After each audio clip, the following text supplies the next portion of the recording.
그러니까 한번 물어보시죠. 대답을 뭐라 그래요? 안녕하시대요? 그럼 두 번째 이렇게 또 인사해 봅시다. 요즘 인생살이 어떠세요? 대답을 뭐라 하세요? 좋다 하세요? 세 번째 물어봅시다. 견딜만 하세요? 보편적으로 사람들이 만나면 하는 인사들입니다. 안녕하세요 하고, 인생살이 어떠세요? 잘 살죠? 아, 예, 잘 살아요. 잘 살고 말고요. 그런데 그 인사말은 대부분 보면은 체면상 하는 것이 많습니다. 진짜 깊숙이 들어가 보면 안녕 안 하더라고요. 잘 살지 않더라고. 어려움도 참 많더라고요. 그래서 참 이 세상이 많이 힘들다, 어렵다 하는 소리를 듣습니다. 오늘 저는 우리 새로 오신 우리 VIP님들하고 함께 말씀을 좀 나누면서 하나님의 은혜를 좀 생각해 보려고 합니다. 한국이 잘 사는 나라 속에 들어갑니다. 그래도 이제 상당히 괜찮다 그렇게 되는데, 그럼에도 불구하고 참 가슴 아픈 것이 일이 하는 것들이 많이 있는데 거기 슬픈 1위가 많습니다. 자살률 1위, 이혼율 1위, 요즘은 이제 자녀 놓지 않는 것까지도 상당히 많이 좌우된다고 하는데, 우리나라 자살률 1위를 보면서 이제 가슴 아팠던 게 뭘까라고 생각해 보니까 돈 때문만 아니었더라고요. 돈이 없어 자살하는 것이 아니더라고요. 물론 이제 뭐 그런 사람들도 있더라고요. 그러나 외로워서, 많은 사람들이 같이 사는데 나 혼자만 너무 외롭다 하는 분들도 있는가 하면, 또 요즘은 뭐 댓글 사건 이래가지고 수많은 사람들이 오해받는 것, 나는 안 그런데 사람들이 나를 그렇게 봐준다 해서 오해받는 것, 또 어제까지 사랑했는데 그 사랑이 변질돼가지고 배신당해가지고 굉장히 아파하면서 인생의 목숨을 끊었던 것, 내일이라는 날이 두려워가지고 사는 게 힘들었던 것, 또 사람들이 나를 어떻게 생각할까, 내 과거가 탄로나면 어떨까 이래가지고 여러 가지 많은 사람들이, 높은 지위를 가졌던 사람들도, 많은 돈을 가졌던 사람들도, 인기가 그렇게 많은 탤런트들도 이 자살하는 것들이 참 많았습니다. 왜 그럴까 생각해 보면 우리 인생들은 오늘 성경이 말한 것처럼 수고하고 무거운 짐을 지고 살고 있구나. 그래서 안녕하세요, 어떻게 지내세요? 이러면 잘 지내요 하지만은 내면에 깊은 아픔들이 있다는 것입니다. 오늘 예수님이 성경을 통해서 뭐라고 말하냐면, 수고하고 무거운 짐진 자들아 다 내게로 오라 이렇게 초청을 합니다. 보통 사람들은 초청할 때 무겁고 짐진 사람들을 내게 오라고 초청하지 않습니다. 좀 잘 나가는 사람 만나면 좋겠고, 괜찮은 사람 만나면 좋겠고, 성격이나 가진 것이나 지위나 위치가 괜찮으면 좋겠는데, 우리 주님은 유독 수고하고 무거운 짐진 자들아 다 내게 오라고 하고 있습니다. 여기 수고하고라는 말은 무슨 말이냐 하면, 삶에 지쳐 너무 힘들어서 고달프다 그런 뜻입니다. 또 짐진 자란 뜻은 삶의 무게가 너무 무거워서 지쳐버렸다 이런 상태입니다. 오늘 이 음성을 우리가 한번 우리 자신에게 좀 받아들여 보시기를 바랍니다. 그러면 우리 인생에 있어서 삶에 지치는 문제들이 어떤 것들이 있는가 살펴보면, 철학자 알베르트 까뮈가 이런 말을 했습니다. 경제적인 짐을 지고 있다. 여러분, 경제적 짐 무겁죠? 아까 우리 목사도 뭐 간증하는데 빚이 많아가지고 집을 팔았다고 하는데, 이런 일들이 누구에게 다 있을 수 있습니다. 돈 때문에 고달픈 사람이 참 많더라고요. 그런데 돈이 없어서 고달픈 사람도 있지만 돈이 많아가지고 문제되는 사람도 더 많습니다. 복권 당첨한 사람들이 잘 사는 사람이 별로 없대요. 왜냐하면 돈은 많아도 문제고 없어도 문제다. 그래서 이걸 쓸 줄 모르니까 고달프다. 또 정신적 짐들이 있다는 거예요. 우리의 육체뿐만 아니라 생각하는 사고나 정서가 불안하고 초조하고, 또는 고독하고, 또 절망하고, 또 시기하고 질투하고, 마음대로 되지 않아서 인간적 정신적 불안 때문에 상당히 무거운 짐을 지고, 육체적인 짐보다도 정신적인 짐이 훨씬 더 무겁고 크다 그렇게 말하고 있습니다. 또한 사는 인생 자체가 많이 무겁다. 인생이라는 걸 사는 거. 그래서 초등학교 1학년이 그렇게 했대요. 오늘 학교 갔다 오다가 학원 가야지 저녁까지 함께 밤 6시 때가 들어왔다는 거예요. 아니, 초등학교 1학년이 저녁 6시에 퇴근입니다. 아침 9시 나가. 그래서 엄마한테 물어봐. 엄마, 내가 언제까지 이 짓을 해야 되냐? 심각하다. 그랬더니 대학 다닐 때 그럼 난 죽었다 이러더랍니다. 사는 것 자체가 많이 문제라고 하고 있습니다. 또 우리들에게 인생 자체의 짐들이 질병 얼마나 많습니까? 요즘은 툭하면 암이고 툭하면 질병. 그래서 많은 사람들이 몸을 놓고 건강관리를 하지만은 인생 자체가 무거운 짐이다. 그래서 예수님이 말한 말씀이 꼭 맞는 것 같아요. 수고하고 무거운 짐진 자들이다. 수고하고. 그런데 이런 고달픈 인생을 어떻게 하면 우리가 좀 해결할 수 있을까? 어떻게 하면 여기서 좀 벗어나서 좀 건강하고 좀 복되고 행복하게 살아볼 수 있을까라고 생각할 때 첫 번째 우리가 생각하는 인생은 고달프다는 걸 솔직하게 인정하셔야 합니다. 여러분 인정이 됩니까? 지금까지 살아오면서 내가 인생이 고달프다는 인정이 되십니까? 예. 근데 왜 인정하라고 하느냐면 인정을 안 하려고 그래요, 사람들이. 아침에 열심히 쉽게 해가 나오면서 환하게 밝게 웃지만은 내면에 고달픈 게 있다는 거예요. 그래서 저희들이 이제 교회에 목장이라는 게 있어요. 이제 가정에서 모여서 이렇게 거기에 가면 이렇게 우리 삶을 이렇게 털어놓습니다. 솔직히 인정하면 거기서 치료가 다 돼요. 오늘 우리 간증했던 분도 치료가 되는 거예요. 우울증과 고통과 아픔들이 같은 것도 내가 이런 사람입니다 하고 인정하고 서로 나눌 때 이 치료가 되는 거예요. 할렐루야. 그래서 솔직히 인정하는 것이 굉장히 힘들지만 내 약점을 털어놓고 내 아픔을 털어놓고 내 고통을 털어놓는다는 건 힘들지만 그러나 그때만이 우리가 바르게 살 수 있는 길이 열린다. 그래서 내가 누군가 자신을 한번 돌아보는 은혜가 있기를 바랍니다. 왜 우리가 모든 일반 생활도 마찬가지예요. 환자가 병원에 가서 내가 환자입니다 하고 인정하는 순간 치료가 시작돼요. 근데 가가지고 아픈 거 하나도 의사한테 이야기 안 해주고 그냥 왔어요 이러면 의사도 할 것 없어요. 그럼 가세요. 뭐라고 병원에 왔어요.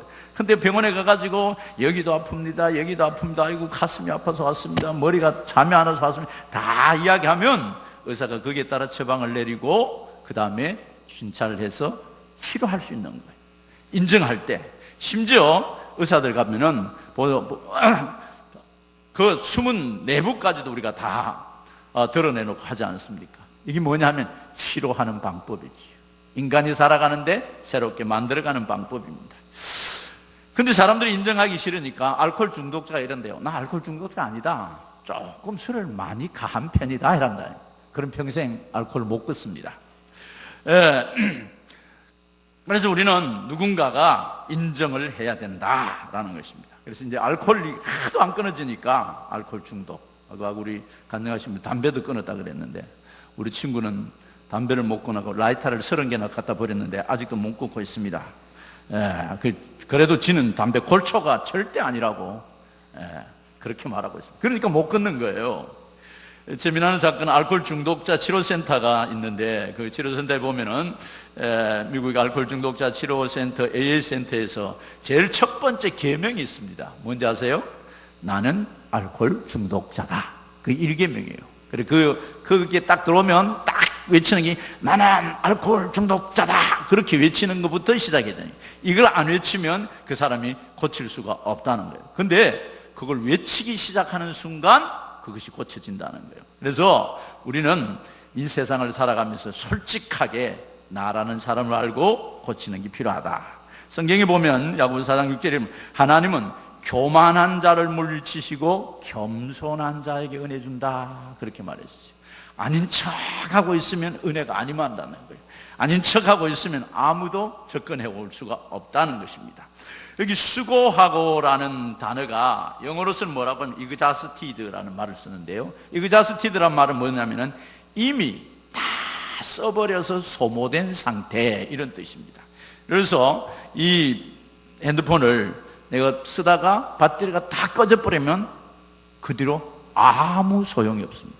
켤 수도 없습니다. 그래서 우리가 수고하고라는 단어가 이미 다 써버린 기진맥직 이 배터리가 온 동이 난 것처럼 그런 상태라는 것입니다. 인생이 삶이 지치고 괴로울 때는 어떤 상태냐면 이미 우리 영이 다 기진맥진한 상태라는 거예요. 그래서 사람들이 강한 것 같지만은 어떤 때는 사랑해야 할 사람도 사랑 못하고 있는 거예요. 아내 사랑 잘 됩니까? 남편 사랑 잘 되세요? 잘 안 돼요. 저도 안 될 때 참 많아요. 그럴 때마다 저는 하나님 안 돼요, 도와주세요. 이러면 하나님이 도와줘요. 그러면 이제 더 사랑이 깊어지기 시작하죠. 인내도요.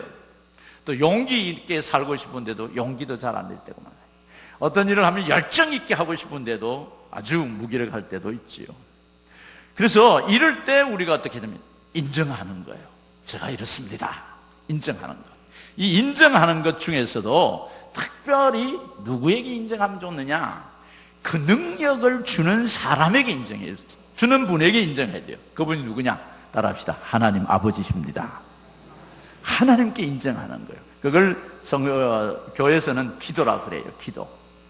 내가 도저히 할 수 없는 일 같은데도 솔직하게 인정하고 그분께 부탁하면 그분이 주시는 힘 때문에, 그분이 주시는 능력 때문에 기뻐할 수도 있고 감사할 수도 있고 또 감당할 수도 있고.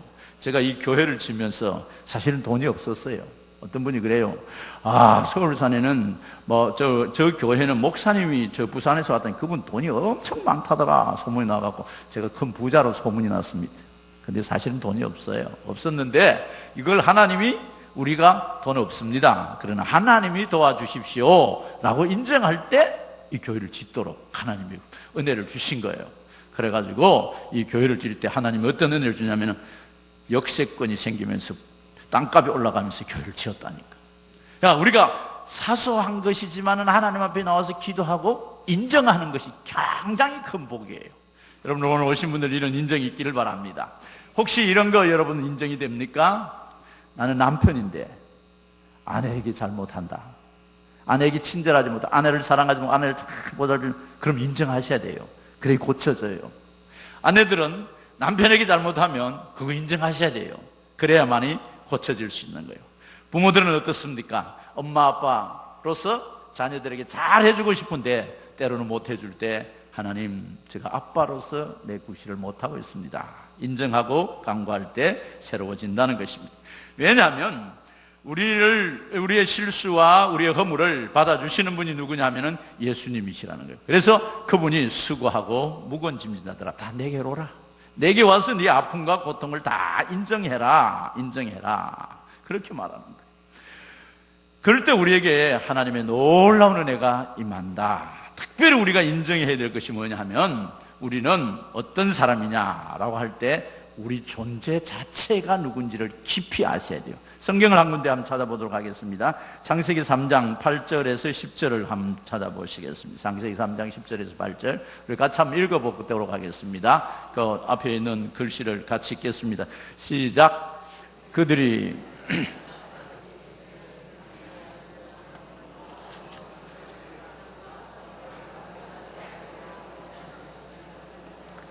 여호와 하나님이 아담을 부르시며 그에게 이르시되 네가 어디 있느냐. 10절 같이 이르시되 내가 동산에서 하나님의 소리를 듣고 내가 벗었으므로 두려워하여 숨었나이다.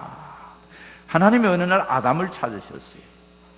하나님이 아담이란 분이 누구냐 하면 인류 최초의 사람이에요. 인류 최초 제일 먼저 만들어진 사람. 그래서 어쩌면 그분이 우리 시조지 올라가 보면 아담이에요. 하나님이 아담을 만드셔놓고 어디다 두셨냐면 에덴이라는 동산에다 주셨어요. 에덴이라는 말은 기쁨이라는 뜻이에요.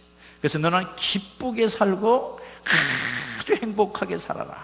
그래서 거기는 에덴에는 너무너무 즐겁고 기쁜 일이 많이 있었어요. 그런데 그 에덴에다가 하나님이 한 가지 뭘 주느냐면 선악과라는 나무를 심어주고 이거는 먹지 마라. 계명을 만들어 주었어요. 왜? 이걸 먹으면 너는 영원히 나와 관계가 끊어진다 하는 약속을 해줬어요. 근데 어느 날 사탄이 그를 꼬드겨서 그걸 먹게 만들었어요. 너가 이거 먹으면 하나님처럼 된다. 그러니까 먹어라. 먹고 난 그걸 먹을 때는 하나님처럼 될 줄 알았는데 먹고 나니까 두려움이 찾아오고 하나님이 무서워지기 시작해요. 조금 전까지만 해도 하나님하고 굉장히 재미있게 친하게 지냈던 사람이 그 에덴의 선악과를 먹고 나서 인간이 타락했다라는 거예요. 타락이란 말은 그 사람과 나와의 친밀한 관계에서 관계가 끊어지는 거예요.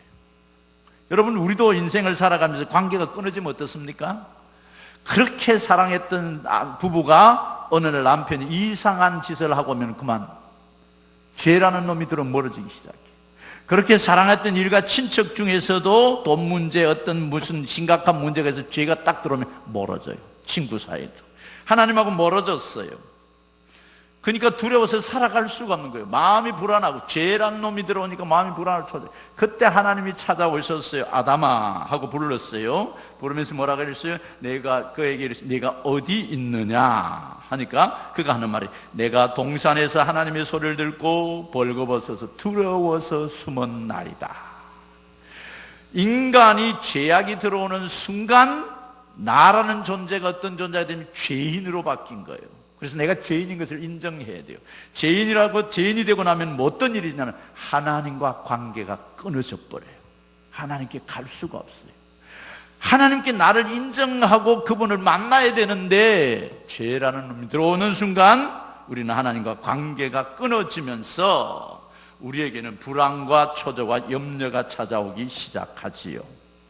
이렇게 하나님과 관계가 끊어져 있는 상태에 있는 우리를 회복시키는 것이 있는데 그게 뭐냐면 예수님이세요. 그래서 예수님 우리를 오늘 초청해요. 너희들 수고하고 무거운 짐진 상태에 괴로워하고 있느냐? 그러지 말고 내게 오라. 내가 너를 치료하여 주리라. 로마서 5장 10절에 우리의 상태가 어떤 인간의 상태가 어느 상태를 인정하라고 하느냐면 이렇게 말해놨어요. 같이 한번 읽어볼까요? 시작. 곧 우리가 로마서 5장 10절 원수 되었을 때에 그의 아들의 죽으심으로 말미암아 하나님과 화목하게 되었은즉 즉 화목하게 된 자로서 더욱 그의 살아나심으로 말미암아 구원을 받을 것이니라. 같이 한번 다시 읽어보겠습니다. 시작. 곧 우리가 원수 되었을 때에 그의 아들의 죽으심으로 말미암아 하나님과 화목하게 되었은즉 화목하게 된 자로서는 그의 살아나심으로 말미암아 구원을 받게 할 것이라. 여기 보니까 우리가 원수 되었다. 하나님과 관계가 끊어져서 멀어졌어요. 그런데 이것을 화목하기 위해서 예수님을 보내주시고 예수님이라는 분이 나를 위하여 십자가에 내 죄를 위하여 죽으심으로 관계가 화목되었다 그랬어요. 그래서 에베소서 2장 13절에는 제가 읽어드리겠습니다. 여러분이 전에는 하나님께서 멀리 떨어져 있었는데 이제는 그리스도 예수 안에 그분의 피로 하나님과 가까워졌습니다. 우리가 알아야 할 이 구원이 뭐냐면 멀리 떨어져 있던 사람들이 예수를 믿으면 가까워져서 하나님께 내가 인정하고 고백할 수 있는 자격을 얻을 수 있다는 겁니다. 그래서 주께 나오면 어떻게 하느냐? 오늘 성경은 이렇게 나는 그랬어요. 내가 너희를 쉬게 하리라. 오라. 내가 너희를 쉬게 하리라. 그러면서 예수님이 자기를 나는 마음이 온유하고 겸손하다 그랬어요. 온유하고 겸손하다. 그러니까 내게 오너라. 그러면서 두 가지를 말했어요. 하나는 예수님께 오면 하나는 멍에를 매준대요. 아니 좀 쉬고 싶어서 왔는데 멍에를 매준다는 거예요. 멍에가 뭐예요? 어르신은 아시죠? 소 위에 이렇게 소 밥 갈 때 이래 하는 거. 이스라엘은 이제 소 2마리를 밭을 갈아요. 여기는 큰 소 1마리, 여기는 새끼 소 1마리. 그래 멍에를 이렇게 딱 매놓으면 둘이 나란히 갈 수 있도록 해놓은 거예요. 근데 어미소는 훈련이 잘 돼가지고 밥 가는데 능수능락해요. 근데 새끼 소는 지 마음대로 뛰다니려 하는 거예요. 근데 이 멍에 안에 딱 들어오면 이 새끼 소도 어머니가 도와주셔서 잘 할 수 있는 거예요. 예수님이 어떻게 초청했느냐면 너희들 인생 살면서 이 새끼 소처럼 마음대로 망아지처럼 뛰어다니고 네 마음대로 하고 네 고집대로 하고 네 뜻대로 해서 큰 수고한 무거운 짐이 너를 짓누르고 있을 때 내게 오라. 그러면 내가 너에게 멍에를 같이 매주마 그랬어요. 그래서 백사장에 이렇게 인생을 살다가 굉장히 힘들어하는 한 인생이 있었어요. 근데 늘 하나님께 기도하니까 늘 하나님이 손잡고 가는 거예요. 손잡고. 그때 참 감사했어요. 근데 자기가 너무너무 힘들 때 어느 날 보니까 백사장에 발자국이 하나밖에 없는 거예요. 하나밖에. 그래서 예수님께 따졌대요. 예수님, 내가 같이 좋을 때는 둘이 같이 갔는데 왜 내가 힘들 때는 예수님 날 버리고 혼자 가셨어요? 그때 주님 뭐라는 줄 알아요? 예수님 뭐라고?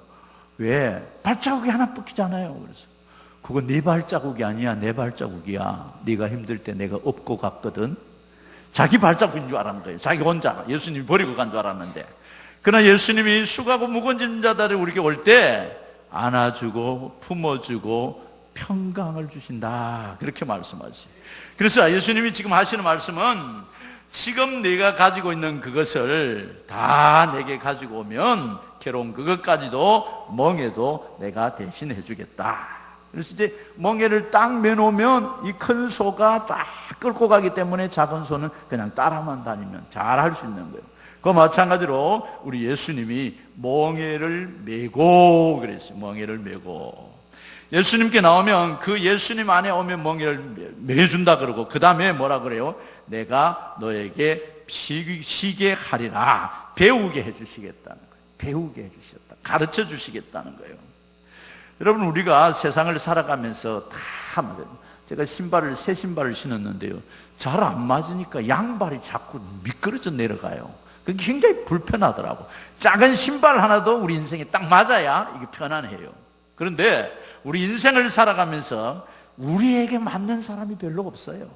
아내도 남편도 내가 낳은 자녀도. 그러나 주님은, 예수님은 우리를 너무 잘 아시기 때문에 만나면 우리에게 참 평안이 있어요. 참 평안이 있어요. 그래서 예수님의 멍에는 쉽고 가벼운 것입니다. 그래서 우리가 그 예수님에 나와서 배우는 것이 뭐냐 하면 예수를 믿는 거예요.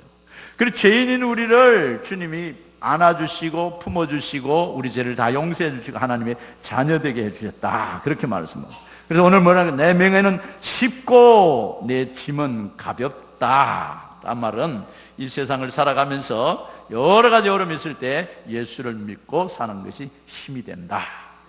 한 소년이 있었어요. 이 소년이 어릴 때 예수를 믿었어요. 근데 집안에서는 절대 못 믿게 하는 거예요. 굉장히 반대가 심했어요. 근데 어릴 때 예수를 믿었는데 너무 예수님이 좋은 거예요. 예수를 만나면 예수가 좋아져요. 예수가 좋아지니까 어떻게 하냐면, 사람들이 교회도 열심히 다니지만은 저 외국 해외 유학, 해외 선교사도 보내고 그 해외까지 복음 전하러 가고 그래요. 왜 그러냐? 세상 사람들은 미쳤다 이럴 거예요. 근데 예수를 만나면 그리 좋아지게 돼가 있어요. 희한하게 좋아지게 돼가 있어요. 그래서 이 친구도 예수를 만났어요. 부모의 반대도 무릅쓰고 교회 열심히 다녔어요. 고등학교를 졸업하고 내가 뭐 할까 하고 고민하다가 자기 가슴에 목사를 하고 싶은 거예요. 신학교를 갔어요. 신학교를 하고 이제 목사가 되었습니다. 그래서 또 뭐 할까 생각하다가 조그마한 시골 교회를 돕고 싶다 해서 시골 교회에서 목사를 했어요. 목회를 하기 시작했어요. 그래서 헌신적으로 막 시골 어른들도 돕고 참 열심히 했는데 어느 날 몸이 굉장히 안 좋은 거예요. 너무 무리했던가 봐요. 그래서 심한 기침이 나오고 나중에는 목에서 막 피가 터져 나오는 거예요. 그럼 어떻게 해요? 병원에 갔더니 큰 병원으로 가보십시오 이라는 거예요. 놀래가지고 큰 병원에 갔더니 결핵 3기. 요즘은 결핵이 많이 없지만 결핵 3기였어요. 목회를 더 이상 할 수 없고, 결핵 3기면 입원할 수 있는 게 어디냐면 그 결핵인들만 들어가는 병동이 있어요. 거기 마산에 가면은 결핵 요양원이 있어요. 요양원에 갔더니 진찰을 쭉 보고 엑스레이 하고 검사를 쭉 하더니 이 사람을 어디다 가든 무덤 앞 병동에다 주는 거예요. 그 무덤 앞 병동이라는 건 그게 들어가면 이제 다시 못 나오는 병동이에요. 소망이 끊어져 버려요. 살아갈 의미가 없는 거예요. 그러니까 목사이지만은 그게 소망이 끊어지니까 살 맛이 없으니까 포기해버렸어요. 내가 열심히, 그래 예수 믿다가도 그런 사람들 종종 한 명씩 있어요. 내가 열심히 예수를 믿었는데 왜 내게 이런 병이 오냐, 하나님이 죽었냐 막 이래서 하면서, 그래서 아이고 나 막 내 마음대로 하려는 거 이왕 죽을 바에 성경도 안 읽어, 뭐 찬송도 안 해. 그러니까 점점 악화돼 가는 거예요. 점점. 근데 어느 날 너무 방이 덥고 이러니까 창문을 좀 열고 바람을 좀 쉬려고 창문 열는 것까지도 힘이 없는 거예요. 열어놓고 바람 좀 쉬다가 닫지도 못하고 침대에 누가 있었는데 손님이 한 분 찾아왔어요. 누구냐? 나비가 한 마리 날아들어온 거예요. 나비가 날아들어서 이래저래 다니는데 이 목사님이 침대에 누가 있다가 나비 저놈이 날아와서 좋긴 좋은데 저걸 다시 내보내야 되는데 저걸 어떻게 내보낼까 이제 고민이 시kin 거예요. 그래서 자기가 가지고 있던 막대를 가지고 나비야 이쪽으로 가라 이러면 저리 가고, 거 가서 그게 아니다 이쪽으로 가라 이러면 반대로 가는 거예요. 반대로. 그러니까 몸도 아픈 데다가 나비 그거 한번 살려줄 거라고 쫓아내다가 너무 힘들었는데, 그리고 어떻게 하다 보니까 나비가 나갔어요. 나가서 펄펄 날아가는, 그게 너무 부러운 거예요. 나는 언제 나비처럼 저리 날아서 다녀보나, 나 언제 나가냐. 그리고 막 고민을 하고 있는데 문득 그때 하나님이 그 가슴에 감동을 주는 거예요. 그래서 가만히 아하, 나비를 우리 방에 보내준 하나님이 내가 어떤 상태인지 알구나. 내가 지금까지 목회를 하고 살아간다고 하면서도 이 조그마한 어려움이 오니까 하나님 뜻대로 내 방법대로, 하나님 나 필요 없어요. 내 방법대로 할 거예요. 나비가 이리 가라면 나비는 이쪽으로 가고, 이리 가라면 저쪽으로 가든지. 아, 내가 그 모양 그 꼴이었구나. 이제부터는 하나님이 기쁘신가 하자 생각하고 마음을 돌이켜고 수고하고 무거운 짐을 내려놓고 하나님께 의지하는 거예요. 하나님, 오늘부터 힘들지만은 찬송하면 하겠습니다. 다시 성경 읽겠습니다. 그래 막 찬송을 열심히 하고 있으니까 힘이 없는데도 찬송을, 의사가 와가지고 똑똑 두드리면서 말해, 찬송하면 안 됩니다. 왜요? 결핵 환자들은 소리를 치면 이게 더 망가지는 거예요. 특히 찬송하면 빨리 죽는 거예요. 그때 자기 이랬대요. 선생님, 내가 찬송 안 해도 나는 죽습니다. 내일 죽을지 오늘 죽을지 모르지만은 내 이 아픈 고통도 찬송이나 마음껏 하고 기쁘게 살다 죽겠습니다. 의사 선생님이 뭐라 하겠어요? 아이고, 선생님 말이 맞네요. 그러고 가더래요. 근데 이제 찬송을 하기 시작해 기쁨이 찾아오기 시작해서 이 기쁨을 혼자 가질 수 없으니까 옆방에 가서 우리 같이 찬송하자. 그 찬송하면서 또 기도하는 거예요. 하나님께 고백하는 게, 우리는 결핵 환자입니다. 우리는 힘이 없습니다, 하나님. 그러나 우리는 하나님이 계셔서 좋습니다. 근데 찬송하고 성경 읽고 찬송하고 성경 읽다 보니 이 방에도 가서 하고 저 방에도 가서 하고 하다 보니까 어느 날 4개월이 지나간 거예요. 3개월 만에 죽는다는데 안 죽고 살아있는 거예요. 너무 놀래가지고 의사 선생님께 부탁을 해서 진찰을 받아보니까 다 나아버렸습니다. 할렐루야. 얼마나 감사했던지. 그래서 병동에 나와가지고 그가 독일 유학을 가서 석사과정과 박사과정을 공부를 하고 다시 인생을 살기 시작합니다. 그래서 한국에 돌아와서 연세대 교수를 하다가 신학교 학장이 돼가지고 병상을 살다가 한 생일을 삽니다. 우리가 환난과 고통과 어려움이 있을 때, 수고하고 무거움질 때 다 무너져요. 무너지지만은 그때 이 말씀을 기억하시길 바랍니다. 수고하고 무거운 짐진 자들아 다 내게 오라. 내가 너희와 너희를 쉬게 하리라. 쉬게 하리라. 이게 우리가 그냥 듣고 지나가는 말 같지만은 이거 하나만 붙들어도 인생을 회복할 수 있습니다. 이거 하나만 붙들어도 내 인생이 달라질 수 있습니다. 왜요? 우리 주님은 창조주입니다. 한 신사가 길을 걸어가다가 차를 타고 가다가 보니까 차가 고속도로에 차가 고장이 나서 땀을 뻘뻘 흘리면서 어쩔 줄 모르는 거예요, 젊은이가. 그래 차를 댔어요. 차를 대서 보니까 차를 뚜껑을 열어놓고 차 수리를 하는데 막 이리 갔다 저리 갔다 하는 거예요. 그래서 젊은이 왜 그래? 차 고장 났어요? 내가 좀 고쳐줄까? 그러니까, 아니요, 제가 1급 정비사입니다. 제가 고칠 수 있습니다. 아, 그러세요? 근데 땀을 뻘뻘 흘리고 막 해도 안 고치는 거. 보다 보니까 젊은이 나도 한번 하게 기회 좀 줘봐. 보니까 노신사 영감님이 와서 그러는데 참 기가 차거든. 자기는 1급 정비사예요.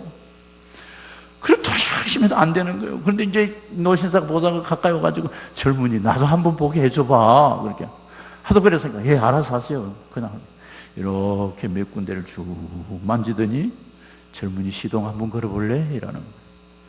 그래, 참 영감이, 이상한 영감이 다 있네 해서 들어가 시동을 부르릉 걸었더니 부릉부릉 걸리는 거예요. 1급 정비사가 얼마나 놀랬겠어요.